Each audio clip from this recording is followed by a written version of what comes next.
Perkenalkan, nama saya Hafiz Gustian Harlis.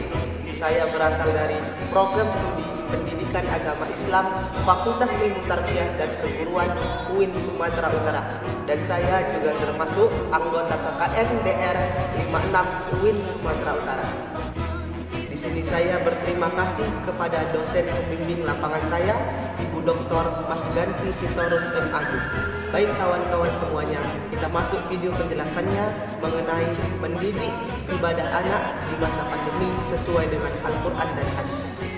Generasi Islam mendidik generasi muda di masa pandemi ini, peran orang tua sangatlah penting dalam memupuk semangat anak untuk taat beribadah kepada Allah Subhanahu wa Ta'ala.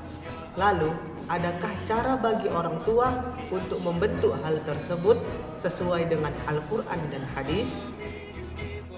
Zumar ayat 2, Allah berfirman, A'udzu billahi minasyaitonir rajim. Bismillahirrahmanirrahim. Inna anzalna ilaikal kitaba bil haqqi fa'budillaha mukhlishan lahuddin. Yang artinya, sesungguhnya kami menurunkan kepadamu kitab Al-Quran dengan membawa kebenaran, maka sembahlah Allah dengan memurnikan ketaatan kepadanya. Ada 3 cara bagi orang tua untuk menumbuhkan semangat anak dalam beribadah kepada Allah Subhanahu wa Ta'ala. Yang pertama, berdoa kepada Allah dan selalu senantiasa memperbaiki diri untuk menjadi orang tua yang lebih baik lagi.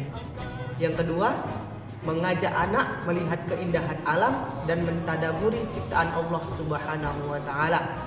Yang ketiga, memberikan contoh kepada anak dan membiasakan diri anak untuk taat beribadah kepada Allah Subhanahu wa Ta'ala. Yang pertama, memperbaiki diri selaku orang tua. Dalam suatu riwayat, seorang pemuda yang soleh dipertemukan dengan wanita yang soleha dengan cara yang begitu indah, yaitu saat pemuda soleh ini memakan buah apel yang hanyut di sungai tanpa seizin dari pemiliknya. Karena keimanannya, maka ia datang untuk meminta maaf kepada sang pemiliknya. Namun siapa sangka, karena niat baik pemuda tersebut, ia dinikahkan dengan putri dari pemilik apel tersebut. Dan dari pernikahan tersebut, lahirlah seorang ahli ibadah yang bernama Imam Abu Hanifah. Dari kisah di atas, dapat disimpulkan bahwa untuk menciptakan anak yang taat beribadah kepada Allah, maka itu semua berasal dari orang tua itu sendiri. Dalam Quran surah Maryam ayat 76, A'udzu billahi minasyaitonir rajim. Bismillahirrahmanirrahim. Wa yazidullahu alladhina ihtadaw huda wal baqiyatus salihatu khairun 'inda rabbika thawaban wa khairum marada. Yang artinya, dan Allah akan menambah petunjuk kepada mereka yang telah mendapat petunjuk, dan amal-amal soleh yang kekal itu lebih baik pahalanya di sisi Tuhanmu yang lebih baik kesudahannya. Kedua, mengajak anak untuk mentadaburi ciptaan Allah Subhanahu wa Ta'ala. Mengajak anak untuk melihat kekuasaan Allah Subhanahu wa Ta'ala atau mentadaburi ciptaan Allah Subhanahu wa Ta'ala. Dengan begitu, membuka pemahaman anak untuk selalu senantiasa meningkatkan kesyukurannya kepada Allah Subhanahu wa Ta'ala. Yang ketiga, membiasakan anak untuk mulai beribadah kepada Allah Subhanahu wa Ta'ala.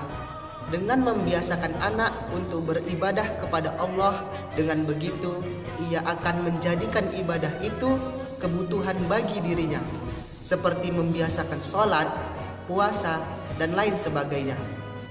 Hal ini sesuai dengan hadis Rasulullah SAW yang artinya, perintahkan anakmu untuk sholat ketika 7 tahun dan pukullah ia ketika ia 10 tahun dan pisahkan mereka dari tempat tidurnya. Demikian penjelasan saya pada video kesempatan kali ini. Mudah-mudahan menambah pemahaman bagi kita semua. Jangan lupa like, comment, dan subscribe. Tunggu video saya selanjutnya. Oke, thanks for watching.